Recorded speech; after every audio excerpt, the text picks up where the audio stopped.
What's going on, guys? This is going to be our summary markets week 82. Obviously, this is a few days late. I do apologize.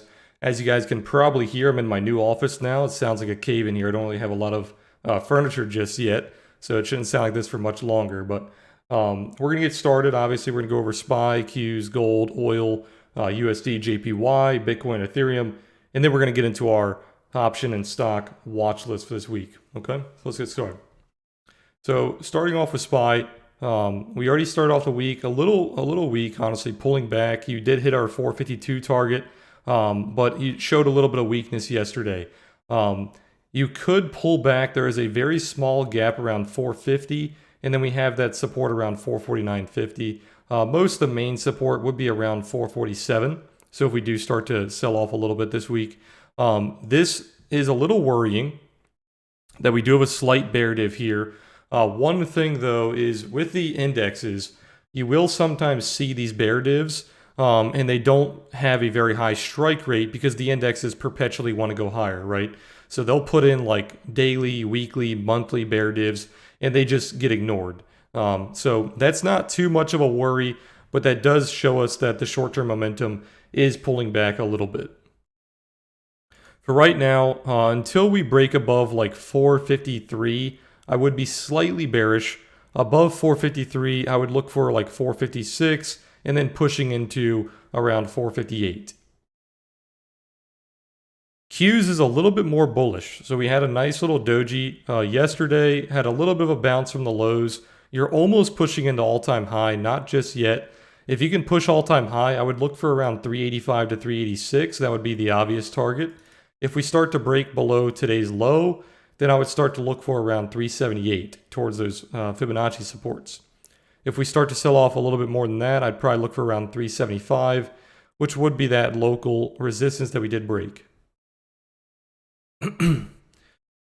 Moving on to gold, had a nasty week, or nasty open, I guess you would say, this week.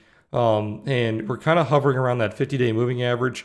If we start to get below the OTS trail, below like 1790, then I would look for around the pivot around 1770. If we can bounce off that, we could look for around 1860, which is that gap fill still. And then if we get above that, we're still looking for around 1920. For now, this does kind of look like an inverse head and shoulders. So any kind of consolidation around this area would be slightly bullish, but you would still have to wait for a break of that 1840 to be bullish. Okay. Moving on to oil, looks very similar, right? We have that kind of inverse head and shoulders forming. So any consolidation around this area that can break above like 72 to 74 should be pretty bullish. Now, if we do break above that, you would be looking for this high around 75 or the wick high around 77. Okay. If we get back below the OTS trail, we just flipped green, so that's pretty good. Trying to put in an uptrend here.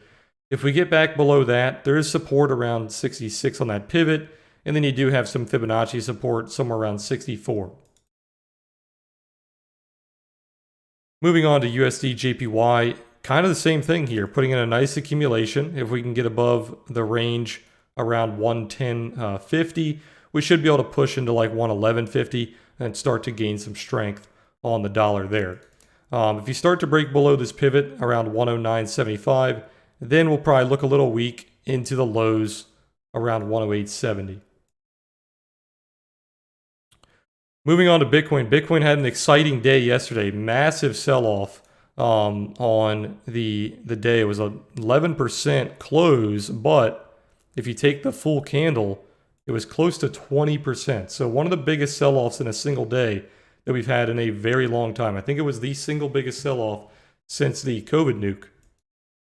But with that said, it doesn't look that bad, to be honest. Let's grab a few levels here and I'll show you. If we take the anchored VWAP from the all-time high, take the anchored VWAP from the capitulation low, or you can take the recent low, which gives us that nice little touch there. This was actually the one that I was looking for, not this one. So we have two anchored VWAPs here, 50-day moving average, all kind of lining up almost with the exact same price level, kind of around 44.6 to around 44.4. So that is a major support moving forward. And as long as we hold on to that, this sell-off is pretty bullish, to be honest. It is a retest of major support. So we actually bought the dip on this. If you guys were in Discord, I bought the dip in voice. We sold it for a pretty nice gain, over a 5% scalp. So very, very big bounce there. I will probably look to get back in this if it does see another sell-off, gets back down towards that 44,000 area. If this sell-off happened while I was at the computer, I probably would have bought that, but it happened overnight. Another thing I did want to show, let's pull it up here, was the 200 EMA. Did it not pull it up? Where'd it go?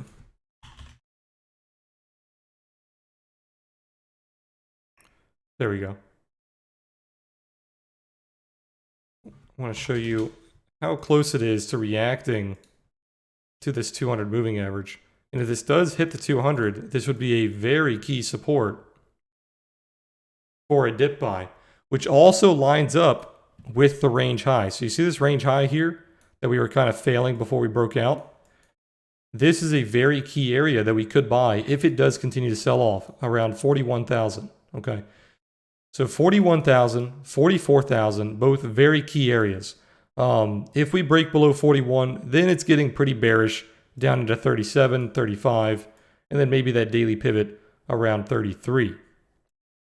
Another thing I wanted to show that is not on the BitMEX chart, it's on the FTX chart, is this daily pivot. So we're putting in a new daily pivot. We have not seen an orange daily pivot since the all-time high. Okay, so the last time this pivot was formed, it created the all-time high and then we nuked very massively. Now, I'm not saying that's going to happen again. What I am saying is you want to wait to see how price reacts to this pivot. If we continue to sell off here, then you want to look for the supports that I was talking about. But this could be a bullish pivot where we see a nice bounce up, maybe a consolidation below it, and then we break above that pivot. So that pivot should be kind of like your breakout point. Once we break above that pivot, we are very bullish again. Okay, so for now, we're in a bullish pullback. This would be a bullish breakout if we do break above that level. Okay, a couple of other things I wanted to go over. I know Bitcoin's kind of taken up a lot of the video here, but a lot of stuff is happening on Bitcoin that we need to discuss. Let's see, right here. If we take the volume profile of this distribution here, it gives us some very key areas. Now, I think this is slightly different than the one that I took before. Let me see if I can fix this. I think this was the one that I grabbed prior. So where you take the volume profile is kind of where this distribution is. And most of the time, the value area is going to line up somewhere around here, depending on which candles you connect it to.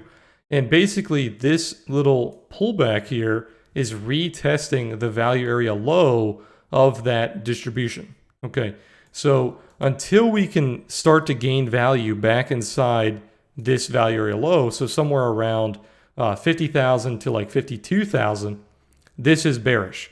But once we do gain that value again and we can start to hold that area, then it gives you that very high probability trade up to the value area high, which would be somewhere around 60,000 to 63,000. Okay, so if price comes back and we start to find value in that area, it's going to be very bullish into the all-time high. All right, let's move on to Ethereum. Basically the same story here. If you guys remember the last few videos that I made, I told you guys to watch out for these value area levels here. So we had the value area low around 32, we had the POC around 33.5, and then we had the value area high around 39. So I told you guys the exact same thing that I just said on Bitcoin, was if we found some value kind of in that area, you had a very high probability to go to the value area high. So we saw some value being found. It was kind of resistance, but we did find some value up there. Then we had this beautiful breakout candle on, what day was that? That was August 31st, right at the end of the month. Remember I told you guys to watch the monthly close on Ethereum. It was going to be the highest monthly close we have ever seen. So right after that monthly close, we did see a big breakout into the value area high around that 3,900.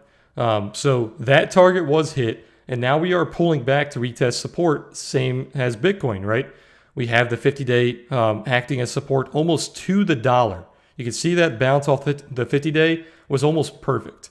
So that is key support. Then we have key support at 32 and key support at 33.5. Okay, so as long as those supports are being held, I would not be overly bearish here. You would actually be looking for dip buying opportunities to get in and ride it back to 36, maybe 39. Okay. Now, if we break above 39, very obvious target would be the all-time high around 44. If we break below this 33, once again, look for 32, and then look for 3,000 around that 50-day. Okay. But all right, that is the summary markets.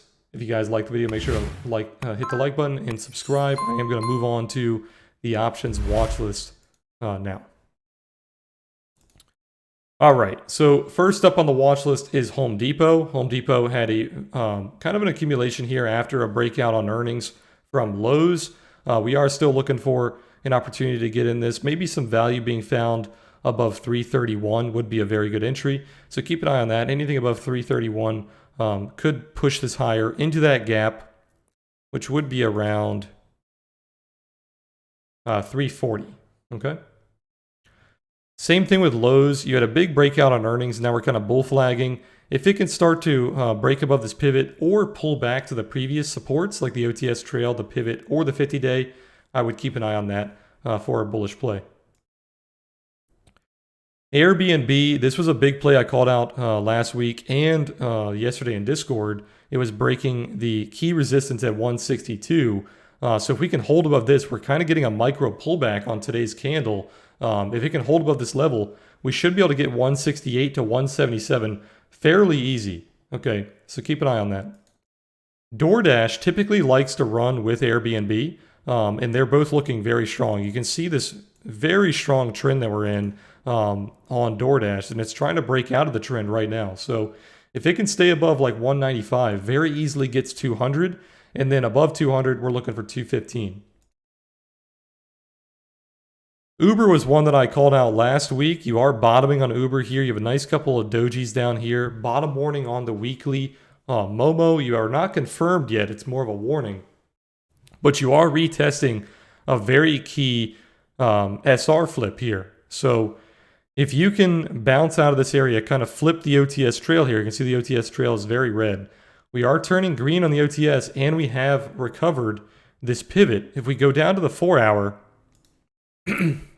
excuse me, this does look like a perfect bulldog, okay? So we have a double bottom, curved back, pop up, pull back off the 50.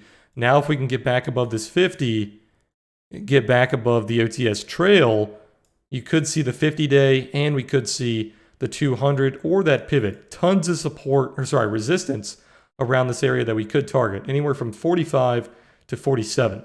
Okay, so keep an eye on that. Looks very bullish. You are starting to break out. Now, another one that we've been calling out for the past few weeks is PIN. You do have the football season starting back up, and PIN is running into that season. So I told you guys back a few weeks ago that if we reclaim the 200 EMA around 79, we could see a breakout into 90 or 100, kind of a long-term play here. So the momentum is climbing. The trend on the Momo is climbing as well. We have reclaimed the 200. So as long as we stay above the 200, we're looking for 90, we're looking for 100.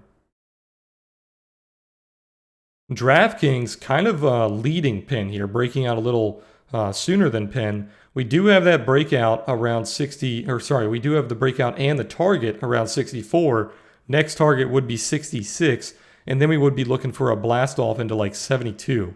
Okay, so as long as this holds the trend here, this should be pretty bullish. The key level we want to watch moving forward is kind of that 60 area where that bull flag initially was, and then we broke out of. You could also go down to like a lower time frame, and you could watch kind of this little trend that we're putting in.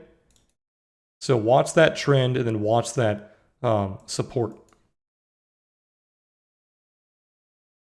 The shippers are still breaking out, so keep an eye on the shippers. At this point, we're up almost 30% on every single shipping play. Hopefully you guys were able to make some money on those.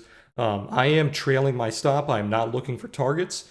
So as long as it doesn't pull back too deep, right now, I'd say my stop is somewhere around 52. And then maddox would be somewhere around, this one's getting a little weak, so probably somewhere around like 80. If it starts to lose 80, I'm going to get out of that. And then NMM, probably somewhere around 29. So we're just going to trail our stops, not let the profits vanish on that, but they look pretty good for now. PayPal, another one that we've been in. We are looking for that gap fill around 300. You're having a little bit of a pullback today, kind of gapped up, filling the gap. That's okay. As long as it stays above the 50, above 286, 285, it should be fairly bullish into that gap fill around 300. If it can push above 300, we're looking for around 308. Looks very good for now. All right, last but not least is big tech. Microsoft getting a little weak here, putting in a lower high, could pull back to the OTS trail. If we get below that, you could see around 292. But if you break this little short-term downtrend, go down to like a 1 hour or something, you can see this little downtrend here. If we break above this, we should be able to get like 305 and then our target around 307. So keep an eye on that. Next up is Apple. I gave you guys a target around 155 if we did break above that recent high, which we did. So 155 has been hit. The next target would be around 160 to 162. It's getting a little weak, pulling back a little bit. Same thing with Apple though, as long as we hold on to kind of this trend line here, which we're kind of breaking out of. But if it can hold on to this trend here, we should continue to push into 160. Moving on to Facebook. Facebook had a beautiful play, which we called out in voice chat. If you guys were in Discord yesterday, JMA and I talked about how it pulled back to retest this 373 level, which was that previous support and the previous resistance that was broken. So very key level there. We did bounce out of it beautifully, and we are going towards our target around 385. So 385, 390 would be that next area I would keep an eye on. So make sure you watch out for that. It's kind of failing the pivot around 382. So if we want to be bullish, we have to get above that pivot as soon as possible. Moving on to Netflix. Netflix has been a beast the past few weeks. We closed our short-term shares pretty early, kind of down here around that 552. I am still holding my long-term shares, and I'll probably hold on to those as long as we don't pull back below like 582. So I'll trail my stop on those. If we break below that pivot, below 582, I'll probably close those shares and then look to re-add them on a dip. But for right now, the targets would be around 630 and 640. Moving on to Amazon, I told you guys above 331, you should start to push towards those pivots around 3480, and then the gap fill around 3600. Excuse me. For now, we are getting pretty bullish. So as long as we can hold above the 50 and this pivot here, we should be able to get 3551 and then 3600 or gap fill. And then we have a little bit of a resistance around 3659. Okay. Last but not least, Tesla. We broke above that 737 level. Next level would be 770. And then we would be looking for 800. Okay, so we're almost at that target. You could get that today if we do see a little bit of bullish strength. You could also pull back and fill this gap today as well. So we do have a little bit of a gap below us, so watch out for that. But above 770, you should very easily be able to get 800, excuse me. If we get back below 739, there's a little bit of a gap at 734, and then back below that, we should be able to get 710. Okay. But all right, guys, that was the summary markets and the weekly watch list. Hopefully you guys enjoyed this video. Make sure to hit the like button if you guys did. Make sure to subscribe, and I will be streaming later today at 3 p.m. Eastern. And I normally stream 5 days a week, Monday through Friday, 3 p.m. Eastern. So if you guys are new, make sure to check the stream out. But all right, guys, see you guys later.